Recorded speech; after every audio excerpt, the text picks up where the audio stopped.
but this tunnel does tell a very, very different story. Good morning, everybody. So I wanted to have a very different conversation with you today. But first, for context, my name's Paul.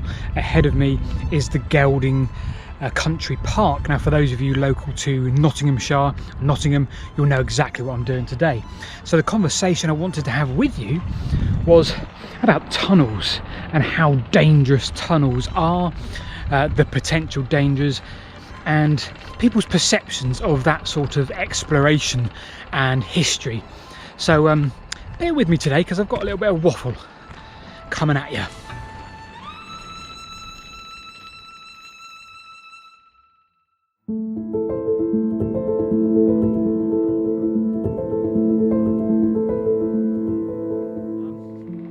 So the first question we're often asked is, do you consider it dangerous? Do you consider looking at old tunnels and structures and infrastructure a danger? And by and large, the answer is often no. We'll come to that in a little bit more, because Mapperley Tunnel, which is where we're going to have a look today, is often said to be one of the most dangerous, and that will be the title of many a YouTube video. But do you consider this type of exploration dangerous? The answer is unequivocal no, and I'll come to that in a little bit.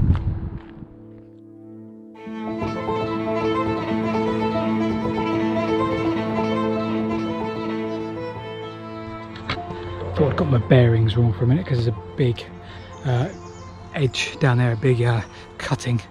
I thought maybe I got my bearings wrong, but I'm guessing that's just an old quarry or something, or quarry up to it. But clearly it's not, and I'll just get back on track.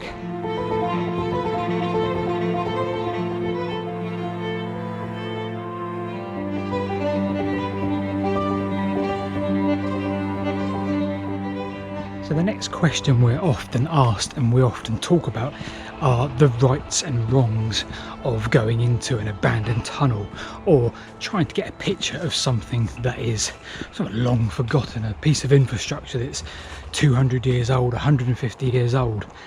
And we talked about that yesterday in a video where we wanted to get a picture of an old aqueduct, and it meant going off of the pathway 20 yards and there was a sign saying trespassers will be prosecuted, and we found it ludicrous because we literally wanted to step about 20 yards that way, no fences, just to get a picture of an aqueduct. So in that circumstance we would do it every day of the week.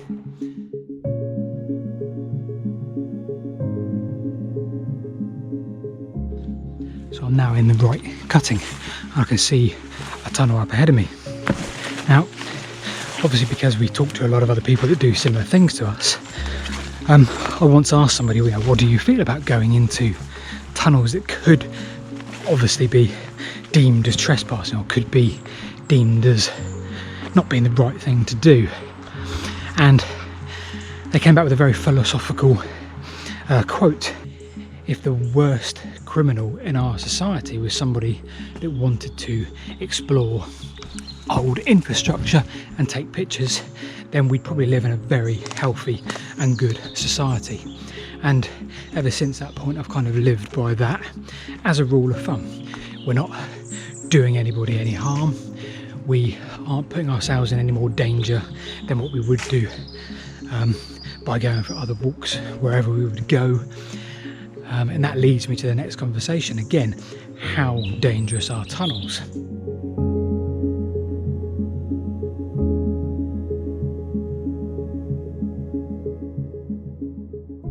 If you have a look at some of the walling over there, you think that's ridiculously dangerous. It's got all kinds of supports inside it.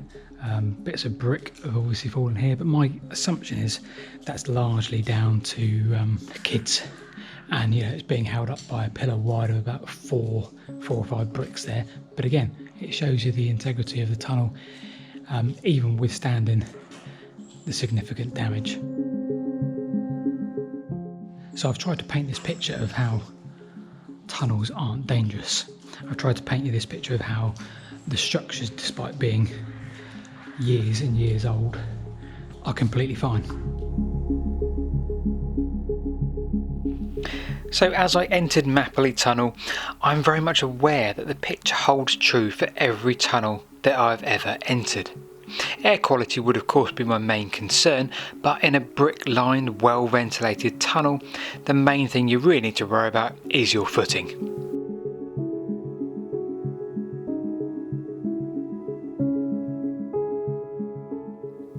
All that said, Mapperley Tunnel does pose one small risk that most tunnels don't. In fact, not any other tunnel I've seen. Whether that risk poses immediate significant risk to human life, well, I'll let you decide that when we get there, around 550 yards.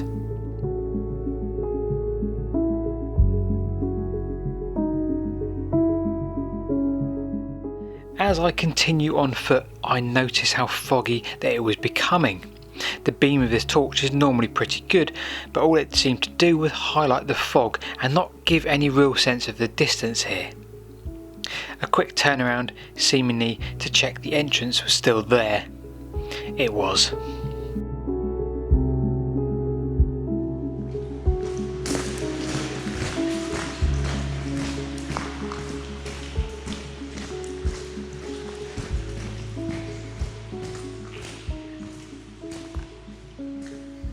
So many accounts of tunnels like this one are done with an air of haunting or spookiness or the imminent danger that you face, but for me this one was no different to the others.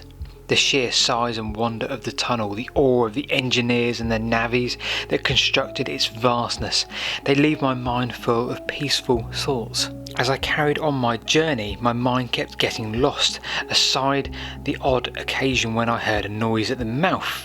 Is there someone there? The reason I keep slowing up is because I keep hearing and seeing lights down the end of that the end of the tunnel. I don't know if you can see if I shine the torch down there. I think they're orange work lights.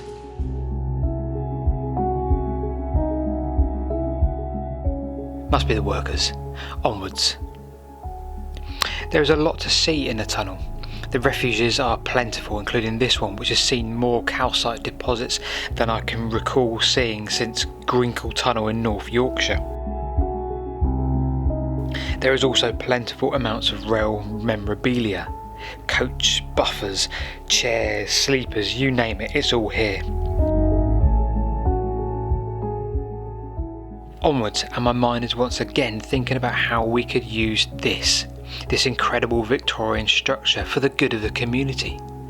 Just up on the hill there are sculptures and monuments which highlight how much went before here in celebration of the local heritage, and I can't help but think that if this was a viaduct I was walking on now instead of in a tunnel, it too would be celebrated here. So why not this tunnel?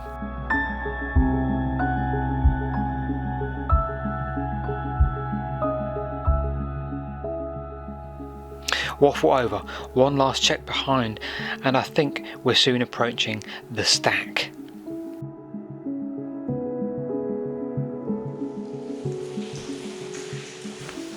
I've seen some sights in my time, but this is something else. 60 years of rubbish dumped down the second shaft of Mapperley Tunnel.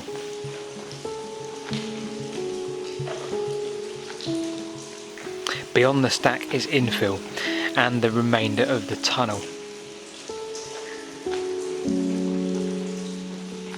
Let's turn back and head outwards and hope those construction workers aren't too close.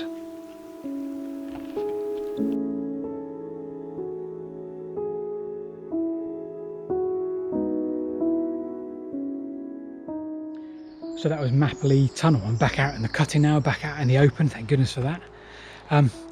And I really wanted to use Mapperley Tunnel as an example of what we do and how we do it in what we think is a safe way, what we believe to be a safe way for us, because for us it's about logic, it's about risk management, and it's about 5 people being killed every day on the roads. Every time you get in a car, you could be one of 5 people who will die today on the roads, and tomorrow and the day after. We love what we do, we love exploring old infrastructure, so we take a sensible, logical look at the risk, and are tunnels like that dangerous? No, they're not. Even the crumbling state of the portal here, the southern portal of Mapperley Tunnel, with its beautiful tall parapets and the weird graffiti of the Guardians, is it dangerous? No, it's not. It could do with a lot of love and attention, but is it going to collapse and cause somebody some significant grief? In my personal opinion, no, it's not.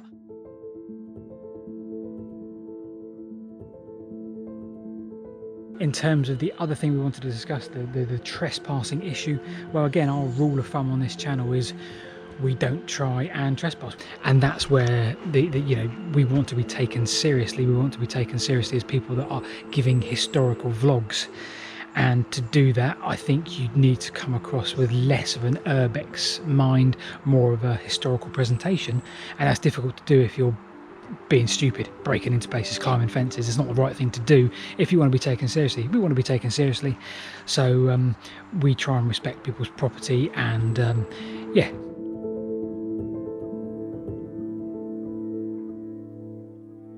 So I will leave you from the wonderful 1,100 yard Mapperley Tunnel. Probably not going to be here much longer because just the other side of this embankment there's a lot of development.